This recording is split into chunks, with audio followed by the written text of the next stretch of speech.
Yes, hello! Magandang umaga! Ano kayang ginagawa ni Lola? Busy na naman si Lola. O ayan na si baby girl, hihingi na yun ng baon kay Lola. Yan, baon for Lola. At syempre, kikis muna si Lola. Kiss! Oops! Nasaan kaya ang pitaka ni Lola? Malamang nasa likod na naman ng pinto. May eco bag na naman nakalagay. Ayan na nga, kinukuha na ni Lola. Ayan, bubunot na si Lola, Ayun, mukhang malaki bibigay. Kita kasi akong papel, ano kaya? Yun, 500. Sana all.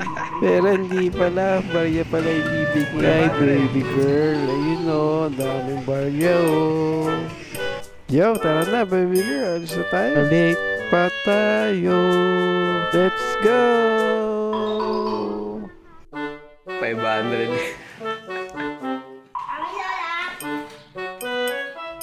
Food for thought for today. Ang pagsuko ang pinakamatindi nating kahinaan. Ang pinakatiyak na paraan upang magtagumpay ay ang sumubok ng isang beses. Nabubuhay tayo di para bumitaw at pumigay, kundi para lumaban at matuto. Ang tagumpay wala sa umpisa, sa dulo yan. Kaya hindi mo malalaman na magtatagumpay ka kung sa umpisa pa lang sumuko ka na.